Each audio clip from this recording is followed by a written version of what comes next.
I'm feeling pretty good today. It's Sunday, and so I figured, hey, let's try and work on those 10 minutes a day walk as I can tolerate it. I may have to break my walks up in 5-minute increments, but my goal is to get 10 minutes of walking done every single day. So hopefully I can start building up my stamina again. But Harley is loving the walk. Can you see her? Harley, oh, can you say hello? I love her.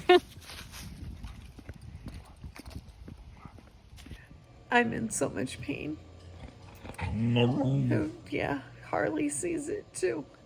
I woke up at 3:30 and this morning, and I tried walking to the bathroom, and this stabbing pain in my upper or mid back on the right side started, and I almost passed out.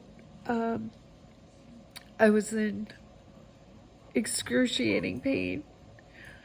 My husband wanted to take me to the hospital, and I'm like, no, let me try my painkiller, because, you know, my short-term painkiller was past its dosage. So I was able to take that, and it calmed down the pain a little bit. And I was able to go back to sleep in like a reclining position in my on my recliner. But then I woke up, and of course the pain is back. So I just called my doctor's office to tell them about this pain, ask them about what the heck I should do. You know, when I touch my back, which is like at the lower part of my rib cage, a little above it, it hurts to touch. I told them that too. So now I'm just waiting to hear from them as far as what I should do next. You know, I just had 2 pretty decent days where I felt like me again, with like next to no pain, which I hadn't had like 2 months. And at the time I was really happy about it, but I was also like, geez, you know, does this mean something worse is gonna happen, or is this just like a tiny respite? But I don't know. This cancer blows. So I'm here for my 4th chemotherapy. However, new medication. We're going to have the Gemcitabine and the carboplatin. As you may recall, the Taxol and carboplatin did nothing for my cancer, so we're changing strategies, and hopefully this works. And one of the good things is that it's only 30 minutes for each of them, so total infusion time is an hour, so I get to leave early. So fingers crossed. So Gemcitabine, or as it's also called, Gemzar, has different side effects than the Taxol that I had experienced. People who are taking Gemzar or Gemcitabine tend to have flu-like symptoms, whether it's nausea, vomiting, loss of appetite, or fatigue. A big side effect is that the blood cell counts can often drop, and blood transfusions may become necessary. Also, the body can accumulate fluid, edema, so that's one thing that they're going to be watching out for. I can have rashes, dryness, mouth sores. I've been pretty lucky with respect to that, and my dry skin has been able to be alleviated by homeopathic, like not medicine, but salves that one of my friends has made for me, and it is awesome, and it works perfectly. Gemzar also causes hair loss. Not quite a problem for me right now, but if you have your hair, that's one of the things that could happen. For me, I want to say that chemo ended, or I got home after chemo around noon. And at around 2:30, I started getting pretty tired, and then fatigue just overtook me. I was experiencing fatigue before, but this was just like a much greater level. And so then I want to say I slept from around 3 o'clock until 6:30. Woke up, had dinner, started watching TV. God knows when I fell asleep on the couch, and got up, went to bed, slept through the rest of the night. And I want to say I woke up around 8 o'clock this morning. So, yeah, fatigue's a big thing. And even when I was up, it was just to take some medicine. I was on the couch for a couple more hours, but I'm up now, feeling better, and I'm very excited about that. But so far, other than fatigue, that's been the only issue that I've had with the Gemcitabine.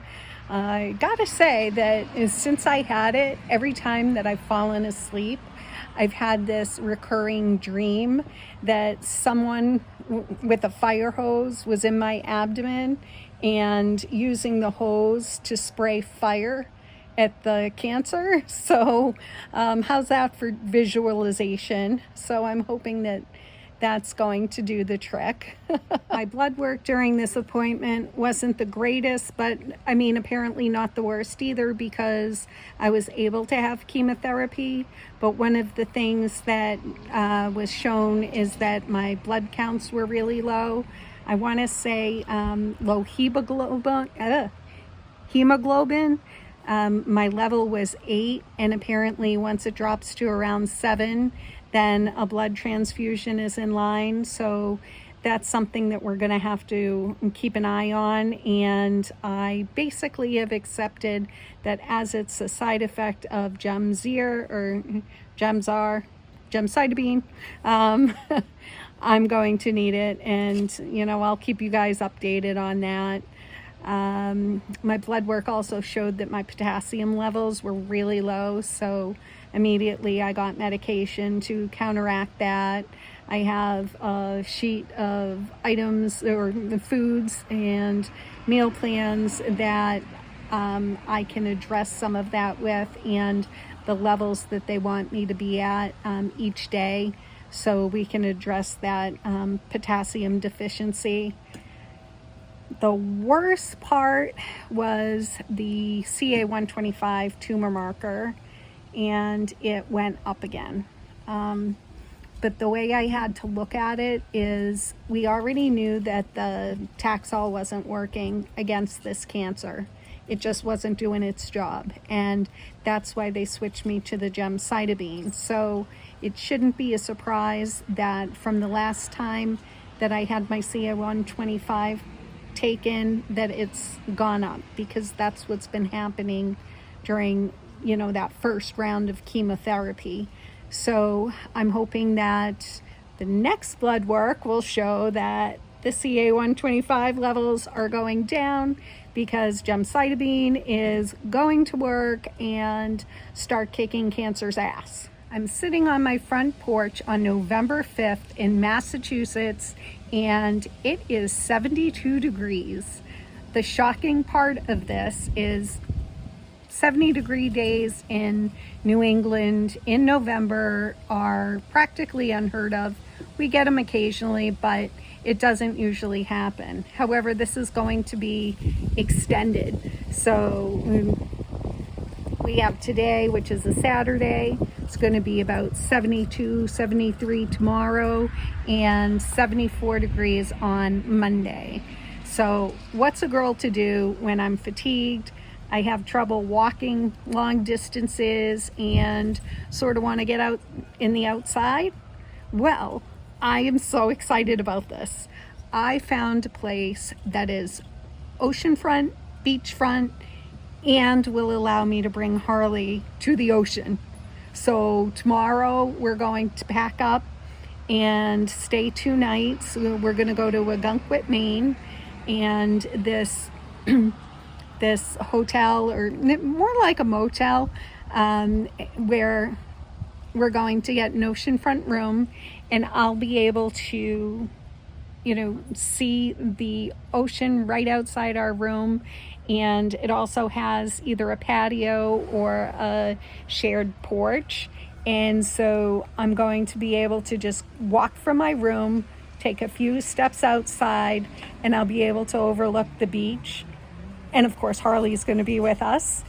And even when I want to go down to the beach, it's only a matter of steps.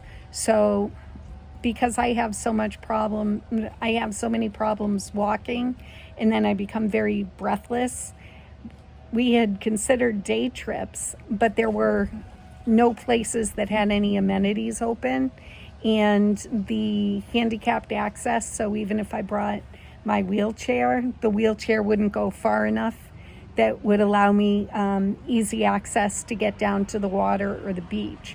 So I am so excited about this. I'm beyond excited.